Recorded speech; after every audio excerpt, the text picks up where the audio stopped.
Avez-vous déjà entendu parler des verbes transitifs et des verbes intransitifs en anglais? Transitive and intransitive verbs. These are important verbs to understand if you want to be able to speak English fluently. And so today in this discussion, I will give you plenty of examples of transitive verbs and intransitive verbs. Alors, à vos carnets de notes, ready, let's go. Hello everybody, it's Coach Joe, your English coach. So without further ado, let's get started with transitive verbs. So what are transitive verbs? A transitive verb is a verb that has a direct object. Okay? En fait, ce que ça veut dire, le verbe transitif, c'est tout simplement que le sujet, et je vais effacer ça tout de suite, sujet, verbe et complément. Donc, il y a toujours un complément après le verbe. Et pourquoi on l'appelle verbe transitif?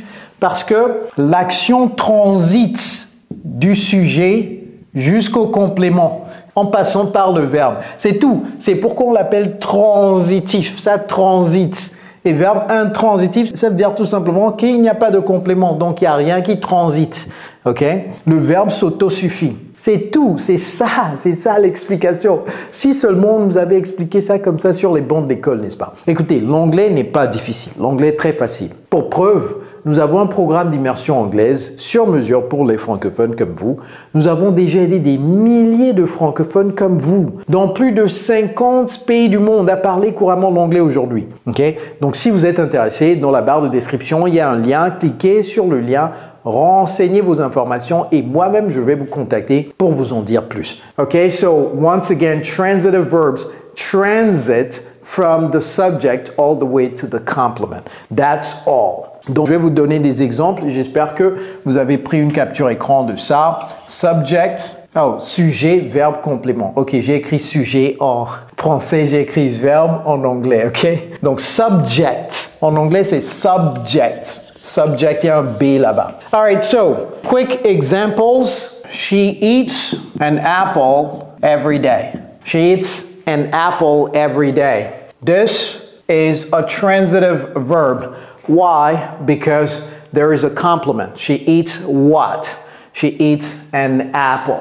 So that's a transitive verb. Another example, he reads a book before bed. He reads a book before bed. So again, the action is transiting from the subject to the complement. Here, book is a complement, so therefore, read is a transitive verb. Another example, she writes a letter to her friend.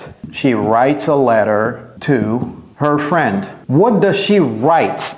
So if you want to know if there's a complement, you ask the question what or who. Okay, what does she write? She writes a letter, okay, to her friend. So here, the verb write is a transitive verb because here we've got the complement, which is letter. Well, let me give you one that is not that obvious. Okay, a beautiful landscape was painted. A beautiful landscape, paysage, landscape was painted. Peindre, c'est to paint. Alors ça, c'est la voix passive. Cette phrase a été formée à la voix passive. So, somebody painted what? A beautiful landscape. So here, this is a transitive verb because the complement is a beautiful landscape. Okay, so this is a transitive verb as well. One more example. They buy groceries every weekend. They buy groceries every weekend. All right, so buy here is a transitive verb because they buy what? They buy groceries. L'épicerie, c'est groceries, okay? Now, let's talk about intransitive verbs. Intransitive verbs, as I explained, do not require any complement, all right? So, for example, Abby runs every morning. Abby runs every morning. On ne peut pas dire she runs what? N'est-ce pas? Okay? She runs what? On ne peut pas dire cela. Another example, he sleeps peacefully at night. He sleeps peacefully at night. Au fait, Ça là, la phrase de Abby là. Écoutez, le sport est très important. Hein. Pour ceux qui disent que « Oh, j'ai pas le temps, c'est pourquoi je ne fais pas du sport là. » Attention, hein, parce que votre corps là, c'est votre première maison. Si vous ne prenez pas soin de votre corps, un jour votre corps va vous lâcher. Il y a une citation qui dit « If you don't make the time for your wellness, you will be forced to make the time for your illness. » Si vous n'épargnez pas du temps pour votre bien-être, vous serez obligé d'épargner du temps pour votre maladie. Épargnez le temps aujourd'hui, juste 15 à 30 minutes pour faire du sport. Au moins 3 jours dans la semaine. Au moins 3 jours dans la semaine. Very, very important.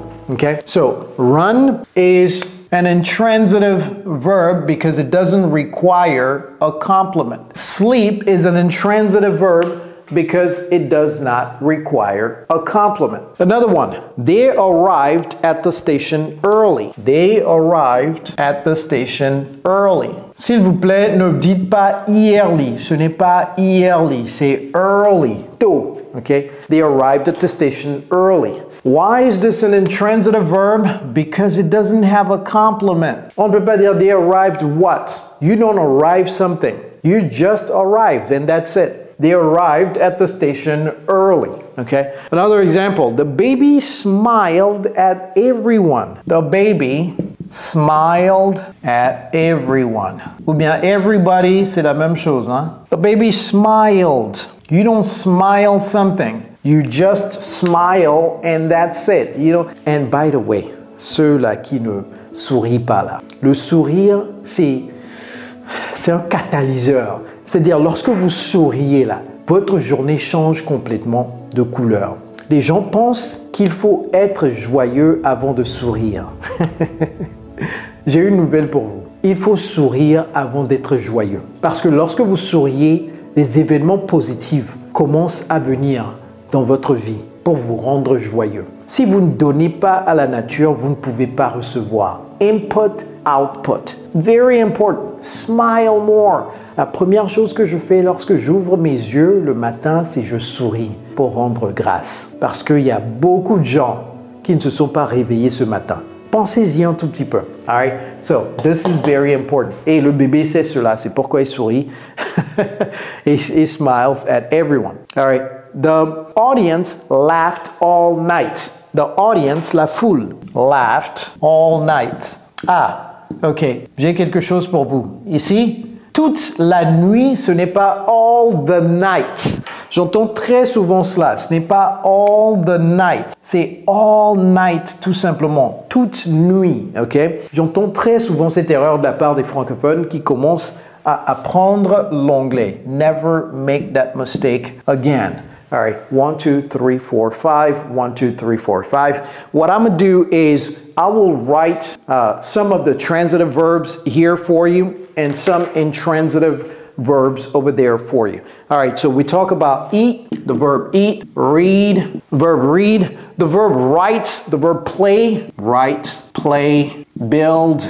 All these are intransitive verbs. Watch, open, paint, watch, open, paint. Okay, all these intransitive verbs. Buy, fix, réparer quelque chose, c'est to fix. Fix, repair. Tant que le verbe peut faire une action, c'est un verbe transitif. Et pour les verbes intransitifs, well, you have run, sleep, arrive, run, sleep, arrive, think, smile, laugh, cry, grow. Ok, donc j'ai mis grow, mais je me suis dit tout de suite que grow peut être transitif et intransitif. You can grow tomatoes and you can grow. Vous voyez? Donc, you can grow something and yourself, you can grow. Et je dis toujours à nos étudiants que if you're not willing to step out of your comfort zone, you will never grow. Si vous n'êtes pas capable, ou bien si vous ne voulez pas sortir de votre zone de confort, si vous refusez de sortir de votre zone de confort, vous ne pourrez jamais croître. Grow, croître. Et grow, c'est faire pousser quelque chose. To grow tomatoes, for example. So, let me put it here as well. Donc, je vais le mettre ici également parce que ça peut être un verbe transitif. Okay? Dance, jump, disappear. Dance, jump, disappear. Oh, on va mettre appear également. Appear, disappear. Vous voyez, j'ai pas dit disappear. J'entends très souvent disappear. Non, ne prononcez pas ça comme ça. All right, c'est juste des exemples. Hein? All right, so what I want you guys to do is go in the comments and make a sentence with one intransitive verb and one transitive verb for me. Faites des exemples avec un verbe transitif et un verbe intransitif dans les commentaires. Et si vous avez aimé cette vidéo, c'est sûr que vous allez également aimer celle-ci. Alors cliquez ici pour regarder cette vidéo juste après celle-ci. All right, everybody, it's Coach Joe, your English coach. Take care, guys.